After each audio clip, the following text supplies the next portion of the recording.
दोस्तों, देश की सबसे पावरफुल जॉब आईएएस है। इसलिए कहीं ना कहीं हर किसी का ड्रीम होता है आईएएस बनना।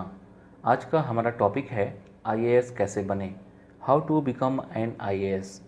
दोस्तों, इस वीडियो में हम लोग जानेंगे कि आईएएस बनने के लिए क्या क्वालिफ़िकेशन चाहिए, एज क्राइटेरिया क्या है, एग्ज़ाम फॉर्म कब भर सकते हैं, क्या परसेंटेज रिक्वायर है, एग्ज़ाम के कितने स्टेज होते हैं, आप कितनी बार अटैम्प्ट दे सकते हैं, कट ऑफ कितना होता है, सिलेबस क्या है, इसके लिए पढ़ाई कैसे की जाए, सैलरी कितनी मिलती है। नमस्कार दोस्तों, मेरा नाम है सुदर्शन प्रकाश और आप देख रहे हैं यूट्यूब चैनल गुरु चकाचक। अगर आपने अभी तक इस चैनल को सब्सक्राइब नहीं किया है तो प्लीज़ कर लीजिए और साथ में बेल आइकन पर भी प्रेस कर लीजिए।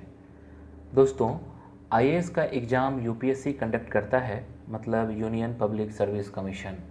अगर कोई कहता है कि वो आईएएस की तैयारी कर रहा है तो वो गलत है। असल में वो आईएएस की तैयारी नहीं, वो सिविल सर्विस एग्ज़ाम की तैयारी कर रहा होता है। इसके अंतर्गत कई सर्विस होते हैं, जैसे आईएएस, आईपीएस, आईएफएस, आईआरएस सहित 24 तरह के सर्विसेज हैं। इसका एग्ज़ाम यूपीएससी ऑर्गेनाइज करती है।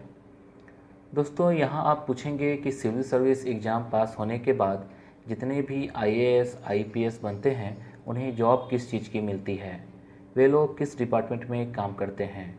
तो आपको बता दूं कि जितने भी डीएम, कमिश्नर, डिप्टी कमिश्नर, जितने भी हेड ऑफ डिपार्टमेंट होते हैं वे सभी आईएएस होते हैं।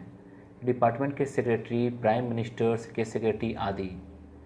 आईपीएस कैडर के लोग पुलिस में ऑफिसर बनते हैं, जैसे एसपी, डीएसपी आदि। दोस्तों, अब हम बात करते हैं आईएएस बनने के लिए क्या क्वालिफ़िकेशन चाहिए। इसकी सबसे बड़ी बात है कि इसमें सिर्फ ग्रेजुएशन पास चाहिए। अगर आप किसी भी सब्जेक्ट से मिनिमम मार्क्स से ग्रेजुएट हैं या आप ग्रेजुएशन लास्ट ईयर या लास्ट सेमेस्टर के स्टूडेंट हैं तो भी आप आईएएस का फॉर्म भर सकते हैं। आपने अगर BA, BCom, BSc, BBA, BCA, engineering, medical या कोई भी डिग्री कोर्स किया हो, आप यूपीएससी का एग्ज़ाम देने के लिए एलिजिबल हैं। एक खास बात है कि कैंडिडेट इंडिया का सिटीजन होना चाहिए। आईएएस और आईपीएस बनने के लिए सिटीजन ऑफ इंडिया कंपलसरी है। लेकिन जितने भी अदर सर्विस हैं एडमिनिस्ट्रेटर के अंतर्गत, जैसे आईएफएस, आईआरएस आदि के लिए माइग्रेट हो सकते हैं, जैसे नेपाल, भूटान, पाकिस्तान के माइग्रेट हो सकते हैं। अब बारी आती है एज क्राइटेरिया की। इसमें ज़्यादातर स्टूडेंट को कन्फ्यूजन रहता है। सिविल सर्विस के फॉर्म में एज को लेकर जो क्राइटेरिया है वो 21 से 32 साल है। ये एज क्राइटेरिया जनरल के लिए है। ओबीसी के लिए 21 से 35 साल है और एससी एसटी के लिए 21 से 37 साल है। अगर आप जम्मू और कश्मीर से हैं तो जनरल के लिए 21 से 37 साल है। वहीं फिजिकल चैलेंज स्टूडेंट के लिए 10 साल छूट है और वे मैक्सिमम 42 ईयर तक फॉर्म भर सकते हैं। और जो डिजेबल्ड हैं, जैसे ब्लाइंड और डेफ हैं, तो उनमें जनरल के लिए मैक्सिमम 37 साल, ओबीसी के लिए 38 साल और एससी एसटी के लिए 40 साल तक मैक्सिमम एज लिमिट है। ये एज लिमिट तैयारी करने वाले स्टूडेंट को पता होना चाहिए। अब जब हम लोग एज लिमिट समझ चुके हैं तो बारी आती है कि आप कितना अटैम्प्ट दे सकते हैं। जो स्टूडेंट जनरल से बिलोंग करते हैं वे 6 अटैम्प्ट दे सकते हैं, ओबीसी 9 अटैम्प्ट दे सकते हैं और SC ST means schedule caste और शेड्यूल ट्राइब से बिलोंग करते हैं वे एज लिमिट ख़त्म होने तक अटैम्प्ट दे सकते हैं। जम्मू और कश्मीर के लिए up to the age limit है। तो दोस्तों, एक बात और कि ये अटैम्प्ट तभी काउंट होगा जब आप प्रीलिम्स एग्ज़ाम में बैठेंगे। ऐसा नहीं है कि आपने फॉर्म भरा और एग्ज़ाम नहीं दिया तो अटैम्प्ट काउंट होगा, ऐसा नहीं है।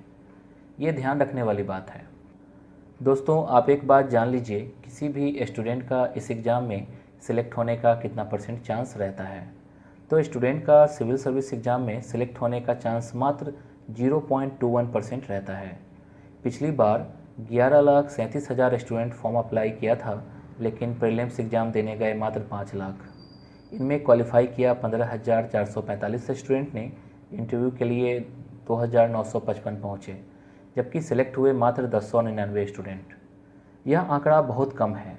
दूसरे एग्ज़ाम में भी लगभग यही आंकड़ा रहता है। आप इन सभी बातों पर ध्यान मत देना, क्योंकि आपको सोचना है कि आपको सिर्फ एक सीट चाहिए और आप क्वालिफाई कर जाएंगे। अब बात करते हैं एग्ज़ाम पैटर्न का। पहला है प्रीलिम्स एग्ज़ाम, दूसरा है मेंस एग्ज़ाम और तीसरा है इंटरव्यू। प्रीलिम्स एग्ज़ाम में 2 पेपर होते हैं, पहले जनरल स्टडीज और दूसरा सीसेट का होता है। दोनों पेपर 2-2 नंबर के होते हैं। दोनों पेपर में नंबर ऑफ़ क्वेश्चंस अलग अलग होता है। पहले में 100 क्वेश्चन और दूसरे में 80 क्वेश्चन होते हैं। इस एग्ज़ाम में आप हिंदी या इंग्लिश दोनों में से किसी एक लैंग्वेज में एग्ज़ाम दे सकते हैं। ये आप पर निर्भर करता है कि आप किस लैंग्वेज में कंफर्टेबल हैं। अब जानते हैं इस एग्ज़ाम का सिलेबस क्या है। फर्स्ट पेपर में जनरल स्टडीज़ से सवाल पूछा जाता है, जैसे current affairs, history, geography, constitution, economics, general issue, general science वगैरह से सवाल पूछे जाते हैं। इसके लिए आपको करंट अफेयर्स पर ज़्यादा जोर देना पड़ेगा। आपको हर रोज़ न्यूज़पेपर पढ़ना है, 2 घंटे 3 घंटे डेली पढ़ना है। इसके लिए आप द हिंदू न्यूज़पेपर को पूरा पढ़ जाइए, हर रोज़ पढ़िए। आपको जनरल इशू पर फोकस करना है, वर्ल्ड में क्या चल रहा है, इंडिया और अदर कंट्री के बीच क्या डील हो रही है। आपको 10th 12th तक की बुक पढ़ जानी है। आप सोचेंगे कि बुक शॉप से मंथली करेंट अफेयर्स के मैगज़ीन परचेज करके पढ़ लिया और करेंट अफेयर्स कंप्लीट हो गया। ऐसा बिल्कुल भी नहीं है। आपको न्यूज़पेपर के साथ साथ टीवी पर जनरल इशू पर चल रहे डिबेट को देखिए और समझने का प्रयास कीजिए, क्योंकि इसमें ज़्यादातर politics, international, national, state level के न्यूज़ होते हैं। ये तो था फर्स्ट पेपर का सिलेबस। अब सवाल उठता है कि दूसरे पेपर में क्या है। ये पेपर सीसेट का है। इसमें बैंक, एसएससी जैसे क्वेश्चन होते हैं, जैसे comprehension, logical reasoning, decision making आदि। अब सवाल है कि आखिर पहला और दूसरा पेपर में अंतर क्या है। आपके लिए जानना बेहद ज़रूरी है कि दूसरा वाला सिर्फ क्वालिफाइंग पेपर है। इसमें आपको 66 अंक लाने हैं। पहला पेपर आपका मेरिट बनाता है, जिससे आप मेंस एग्ज़ाम के लिए क्वालिफाई कर पाते हैं। दोस्तों, एग्ज़ाम में मल्टीपल चॉइस क्वेश्चन होते हैं, जिसमें ऑप्शन होता है। ये तो थी प्रीलिम्स एग्ज़ाम के बारे में।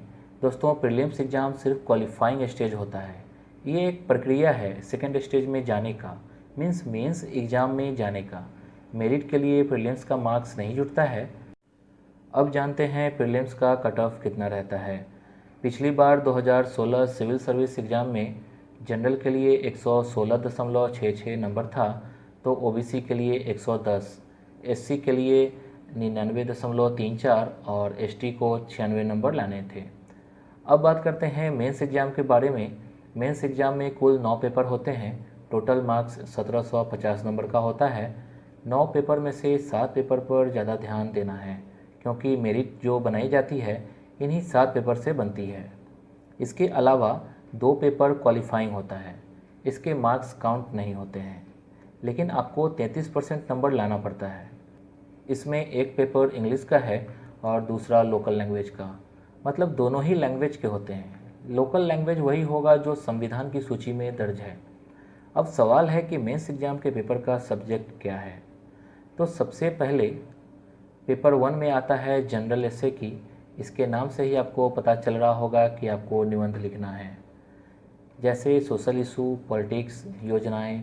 एग्ज़ाम में 2 ऐसे लिखने पड़ते हैं, मतलब 125 मार्क्स के होते हैं।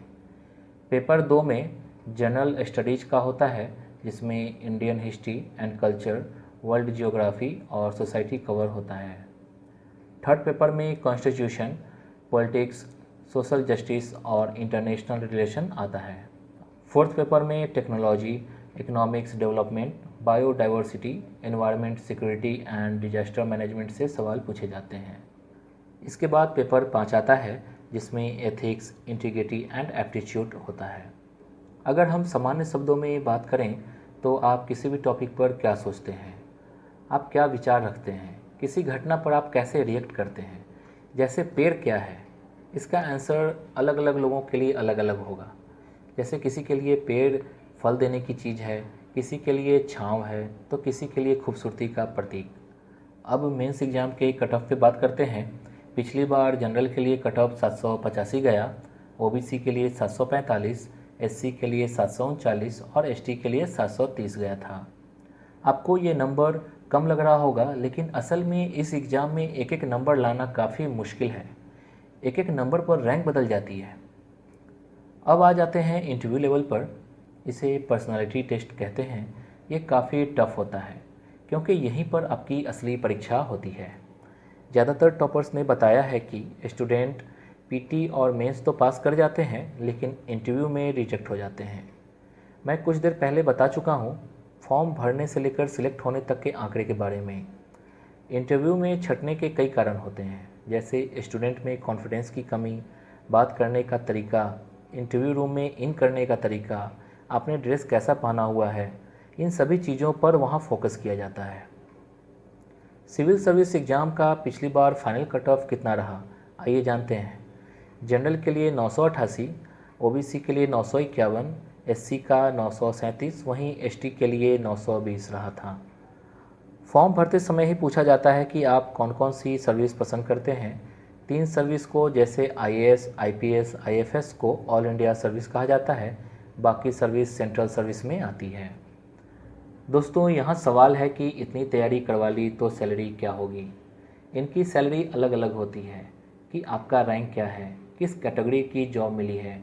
जैसे डीएम का पे स्केल 50,000 से 1.5 लाख, मंत्री के सचिव या विभाग के सचिव को 1 लाख से 2 लाख, चीफ सेक्रेटरी को 2 लाख और कैबिनेट सेक्रेटरी को 2.5 लाख मिलता है।